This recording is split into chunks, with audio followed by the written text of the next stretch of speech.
मेरे आका, यहाँ तो हम अपनी गर्दनें आपके कदमों पर निछावर करने आए। क्या बात है, वाह वाह वाह वाह। ये मेरे आका के गुलामों को दुनिया कभी खरीद ना सकी, इसलिए 12,000 का लश्कर लेकर के भी सलाउद्दीन अय्यूबी 4 लाख की फौज से अकेला लड़ रहा था। अल्लाह अकबर। उस छोटी सी फौज को 4 लाख सलीबी तोड़ नहीं पाए। ये तारीख मेरी अपनी लिखी हुई नहीं, अंग्रेजों की लिखी हुई तारीख, अंग्रेजों की लिखी हुई तारीख है। सलाउद्दीन अय्यूबी एक ऐसा जर्नेल था जिसके पास सिर्फ 12,000 का लश्कर था एक बार, और मैदान में जब वो उतरा तो इसके मुकाबले में सारा यूरोप उतर आया था 4 लाख की फौज लेकर। सलाउद्दीन अय्यूबी ने अपने फौज से ये पूछा भी था कि हम इनके मुकाबले में उतरे या नहीं उतरे। तादाद हमारी सिर्फ 12,000 है, 4 लाख की फौज लेकर आए। जानते हो सलाउद्दीन अय्यूबी की जो फौज थी वो आशिकाने मुस्तफा की फौज थी। वाह। अर्ज किया आपने सिपह सालार से, सलाउद्दीन अय्यूबी से, ऐ हमारे सिपह सालार, रसूल पाक सल्लल्लाहु अलैहि वसल्लम के सहाबा जब गज़वात में जाते थे तो क्या तादाद देखते थे? अगर वो तादाद देखते थे तो हम भी देखेंगे। अगर रसूलुल्लाह के सहाबा तादाद नहीं देखते तो आज हम भी तादाद नहीं देखेंगे, इसलिए कि हमारा यकीन है तादाद मदद नहीं करती, अल्लाह मदद करता। सुभान अल्लाह, सुभान और अल्लाह। फिर सलाउद्दीन अय्यूबी ने तारीख में ये बात रकम कर दी, वो 12,000 की फौज ने 4 लाख के छितड़े उड़ा दिए थे। ये तारीख भी अंग्रेजों ने लिखी है, अंग्रेजों ने लिखी है कि 12,000 का मुकाबला नहीं कर सकी वो कौम। अब मैं आपको ये बात बता दूं, इस जालिम दुनिया को पता है कि तुम्हारे साथ हाथ ब हाथ मुकाबला मुश्किल है, इसलिए तुम्हारे साथ दूसरी जंग लड़ी जाती है। वो जंग यही नशा वाली जंग है जो तुम्हारे घरों तक पहुंचा दी जाती है, तुम्हें नशा का एडिक्ट बना दिया जाता है। इंटरनेट की दुनिया में तुम्हें आवारा बना दिया जाए। कोई एक भी जवान ऐसा ना हो जो मेरे आका के अखलाक के लिए गैरतमंद हो, ये दुनिया ही चाहती। इकबाल ने 100 साल पहले कहा था, ये फाका कश मौत से डरता नहीं जरा। यूरोप यही कहता है, अंग्रेज यही कहते, यहूदी यही कहते। इनका हाल तो देखो, इनको काटो मारो कत्ल करो फिर भी ये जमा होते। कई मर्तबा इनको तोड़ा गया, तबाह किया गया, लेकिन इनकी अजानें अभी भी बंद नहीं हुई, इनके मिंबरों से खुतबे अभी भी खत्म नहीं हुए। जेनोसाइड एक वर्ड है, जेनोसाइड, जाकर चेक करके देख लेना। दुनिया में कई कौमों के साथ ये जेनोसाइड किया गया। जेनोसाइड का मतलब नस्ल कुशी, पूरी की पूरी कौम को खत्म कर देना। अफ्रीका में कई ऐसे धर्म खत्म हो गए, उनकी पूरी कौम को खत्म किया गया। और इस्लाम और मुसलमानों की जेनोसाइड के लिए, नस्ल कुशी के लिए एक बार नहीं 70 बार से ज्यादा कोशिशें हुई।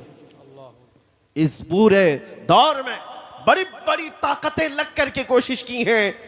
बगदाद को तोड़ करके रख दिया था, मुसलमानों की खोपड़ियों से मीनार बना दिया। दरियाए दजला का पानी पूरा हमारे खून से लाल हो गया था। तराबलस को, मराकश को, लीबिया को, मिस्र को, तुनिस को और करतबा को, आप देखें स्पेन की वादियों को मुसलमानों के खून से नहलाया गया। बेहिसाब कत्ल हुए, लेकिन आज क्या अजानें बंद हो गई? क्या आज मस्जिदों से मेरे आका की बातें बंद हो गई? नहीं हुई। एक यहूदी आलिम ये कहता है, वो रिसर्च कर करके बूढ़ा हो गया है, वो कहता है मैं इन्हीं बातों पर रिसर्च कर रहा हूं, पीएचडी कर रहा हूं। बार बार इन्हें कत्ल किया गया, बार बार इन्हें तोड़ा गया, बार बार इनको जिलावतन किया गया, इनसे हुकूमतें छीनी गई, फिर ये जमा क्यों होते हैं? वो यहूदी आलिम कहता है जबकि देखा जाए तो इनका कोई ढंग का लीडर भी नहीं जो इन्हें जमा करे, इनके पास कोई क़ियादत भी नहीं होती जो सब इनको एक प्लेटफॉर्म पर जमा करे, इनके पास कम्युनिटी लीडर नहीं है, फिर कौन इन्हें जमा करता है? ये मैं नहीं कहता है कि यहूदी आलिम कहता है। हर बार ये टूटते हैं और इन्हें अगर कोई चीज जमा करती है तो नाम है मोहम्मद। सुभान अल्लाह, सुभान अल्लाह, वाह वाह वाह। मुस्तफा करीम सल्लल्लाहु अलैहि वसल्लम का नाम है पाक ऐसा है कि इनके बुझे हुए दिलों में भी इश्क के शोले भड़का देता है। हाय हाय हाय, क्या बात है। इनके दिलों को रोशन कर देता वाह, है। इसीलिए इकबाल ने कहा था अंग्रेजों की जुबान सुनो, क्या कहते हैं वो? ये फाका कश मौत से डरता नहीं, जरा रूहे मोहम्मदी इसके बदन से निकाल दो। हाँ। वो दुनिया यही कहती है कि रूह मोहम्मद ही इसके बदन से निकालो। हमें पता है ऐ मुसलमानों, क्या तुम्हें मरने से डर लगता है? मौत से डर लगता है? कुछ लोगों को डर लगता हो तो वो डर आज निकाल दो। दुनिया में सबसे हाईएस्ट, सबसे बड़ा डर मौत का है। उसके बाद क्या होना है? मौत उसके लिए डरावना ख्वाब होगा जो ये सोचता हो कि मुझे मरने के बाद जलना ही है, जलना ही है, अंधेरा ही है, अंधेरा ही है। वो मोमिन भला क्यों डरे मौत से, जिसका अकीदा ये हो इधर आंखें बंद होंगी, उधर चेहरे मुस्तफा की जियारत होगी। नारे तकबीर, नारे रिसालत, शहीद आजम कॉन्फ्रेंस, मसलके आला हजरत। अजीजों, क्या अपने जाते हुए जनाजों को देखते नहीं? मैं आपको ये बात समझा रहा हूं, मौत तो आनी है, जवानी में आए कि बुढ़ापे में आए, लेकिन तैयार तुम्हें हमेशा रहना है, तैयार रहना है। लेकिन गुनाहों पर जो आई हुई मौत है उस पर अफसोस होगा, बेहयाइयों पर आई हुई मौत पर अफसोस होगा। कोरोना पे आई हुई मौत का कौन अफसोस करे? क्यों अफसोस करते हो? अगर किसी का जनाजा 4 लोगों में गया है, कुछ लोगों को हमने सुना अरे बड़ी बुरी मौत हुई। नहीं मेरे अजीज, बुरी मौत उसको नहीं कहते, बुरी मौत कुफ्र पर हो वो बुरी मौत है। ईमान पर अगर मर गया और 70 टुकड़े भी हो गए तो वो बुरी मौत नहीं, वो शहादत की मौत है। सुभान अल्लाह, शहादत है, उसे बुरी मौत नहीं कहा जाएगा। क्या बात। जनाजे जाते हुए देखते हैं और सज संवर करके जाते हैं। सुन्नियों के जनाजे तो अल्हम्दुलिल्लाह और सजते, क्या बात है। दूसरों के तो पता नहीं, छुप के चले जाते हैं। लेकिन हमारा हाल ये है अल्हम्दुलिल्लाह, साफ सुथरा कफन पहनाते हैं, खुशबू लगाते हैं मैयत को, सुरमा भी लगाते हैं, जनाजा तैयार होने के बाद फूल भी डालते हैं। कभी सोचा ये क्यों? मरे हुए आदमी को अत्तर की जरूरत क्या है? वो तो कब्र में जा रहा है, आंखें बंद हो गई, अब सुरमा लगाने की क्या जरूरत है? और ये सफेद कपड़े में ढांकने की क्या जरूरत है? बुजुर्गों से पूछो तो ये बताएंगे मेरे अजीज, ये जा तो रहा है कब्र में, लेकिन आज ये मेरे मुस्तफा के दीदार के लिए जा रहा है। सुभान अल्लाह, इसलिए सजाया जा रहा है शबे गौर भी उसी गुल से मुलाकात की रात। इसलिए डर और खौफ निकालो। ईमान वाला बंदा मौत से इसलिए नहीं डरता, इसीलिए ये दुनिया जानती है कि इसके अंदर खौफ मौत का नहीं, इनके अंदर से इश्क मुस्तफा निकाल लो, फिर ये हर चीज से डरने लगेगा, हर चीज से खौफ। बुज़दिल कब बनता है बंदा? जब मेरे आका के कदमों से दूर होता है। हुजूर के कदमों में रहने वाला बुज़दिल कभी नहीं होता। आशिक रसूल हमेशा वो बतले जलील कहलाता है, नबी पाक सल्लल्लाहु ताला अलैहि वसल्लम का वफादार। बहरहाल आज फिर से मैं आपको एक बात बता दूं कि तुम अगर ये सोचते हो कि कुछ लोगों की नौकरी का सवाल है, कुछ लोगों के लिए लड़की का सवाल है, कुछ लोगों के लिए अपने बिजनेस का सवाल है, अगर पूरा हुजूर की सुन्नतों पर आ जाऊं, नौकरी का मसला आ जाएगा, कुछ लड़कियों का मसला आ जाएगा, किसी के तिजारत का मसला आ जाएगा।